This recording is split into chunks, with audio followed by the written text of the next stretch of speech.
ಪುನೀತ್ ರಾಜ್ಕುಮಾರ್ ಪತ್ನಿ ಅಶ್ವಿನಿ ಪುನೀತ್ ರಾಜ್ಕುಮಾರ್ ಬಗ್ಗೆ ಗಜಪಡೆ ಎಂಬ ಪೇಜ್ನಲ್ಲಿ ಅವಹೇಳನಕಾರಿ ಪೋಸ್ಟ್ ಹಾಕಿದ್ದು, ಇದೀಗ ಈ ಬಗ್ಗೆ ವ್ಯಾಪಕ ವಿರೋಧ ವ್ಯಕ್ತವಾಗ್ತಾ ಇದೆ. ಸಿಎಂ ಸಿದ್ದರಾಮಯ್ಯ ಕೂಡ ಈ ಬಗ್ಗೆ ಗುಡುಗಿದ್ದಾರೆ. ತಮ್ಮ ಟ್ವಿಟರ್ ಪೇಜ್ನಲ್ಲಿ ಅಶ್ವಿನಿ ಹೆಸರನ್ನ ಉಲ್ಲೇಖಿಸದೆ ಈ ಬಗ್ಗೆ ಪರೋಕ್ಷವಾಗಿ ಟ್ವೀಟ್ ಮಾಡಿದ್ದಾರೆ. ಹೆಣ್ಣಿಗೆ ಸ್ವಾತಂತ್ರ್ಯವನ್ನು ನಿರಾಕರಿಸಿ ಗುಲಾಮಳನ್ನಾಗಿ ಮಾಡಿ ಮನೆಯೊಳಗೆ ಕೂರಿಸಿದ ಮನುವಾದದ ಸಂಕೋಲೆಯನ್ನು ಮಹಿಳೆಯರೇ ಕಿತ್ತು ಹಾಕಿ ಸ್ವತಂತ್ರರಾಗುತ್ತಿದ್ದಾರೆ. ಎಲ್ಲ ಕ್ಷೇತ್ರಗಳಲ್ಲಿಯೂ ಮುನ್ನಡೆಯುತ್ತಿದ್ದಾರೆ. ಪತಿಯನ್ನು ಕಳೆದುಕೊಂಡು ಹೆಣ್ಣು ಮಕ್ಕಳು ಕೂಡ ವೈಯಕ್ತಿಕ ಬದುಕಿನ ನೋವುಗಳನ್ನು ನುಂಗಿಕೊಂಡು ಸಾಮಾಜಿಕ ಮತ್ತು ಔದ್ಯಮಿಕ ಕ್ಷೇತ್ರಗಳಲ್ಲಿ ತಮ್ಮನ್ನು ತೊಡಗಿಸಿಕೊಂಡು ಮಾದರಿಯಾಗುತ್ತಿದ್ದಾರೆ.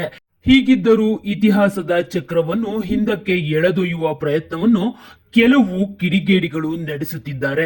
ಇತ್ತೀಚೆಗೆ ಕೆಲವು ಗೊಡ್ಡು ಸಂಪ್ರದಾಯವಾದಿಗಳು ಪತಿಯನ್ನು ಕಳೆದುಕೊಂಡ ಹೆಣ್ಣು ಮಕ್ಕಳನ್ನು ಸಾರ್ವಜನಿಕವಾಗಿ ಅಪಮಾನಿಸಿ ತಮ್ಮ ವಿಕೃತಿಯನ್ನು ಮೆರೆಯುತ್ತಿರುವುದು ತೀರಾ ಖಂಡನೀಯ. ಹೆಣ್ಣು ಮಕ್ಕಳ ತುಚ್ಛೀಕರಣವನ್ನು ನಮ್ಮ ಸರ್ಕಾರ ಖಂಡಿತ ಸಹಿಸುವುದಿಲ್ಲ. ಇದಕ್ಕೆ ಕಾರಣಕರ್ತರಾದ ಕಿಡಿಗೇಡಿಗಳ ವಿರುದ್ಧ ಕಠಿಣ ಕ್ರಮ ಕೈಗೊಳ್ಳಲಾಗುವುದು. ಹೀಗಂತ ಬರೆದು ಸಿಎಂ ಸಿದ್ದು ಕಿಡಿಗೇಡಿಗಳಿಗೆ ವಾರ್ನಿಂಗ್ ಕೊಟ್ಟಿದ್ದಾರೆ. ಆದಷ್ಟು ಬೇಗ ಪೊಲೀಸರು ಕಿಡಿಗೇಡಿಯನ್ನ ಹಿಡಿದು ದೊಡ್ಡ ಶಿಕ್ಷೆಯನ್ನ ನೀಡಿ ಎಲ್ರಿಗೂ ಪಾಠವಾಗುವಂತಾಗಲಿ.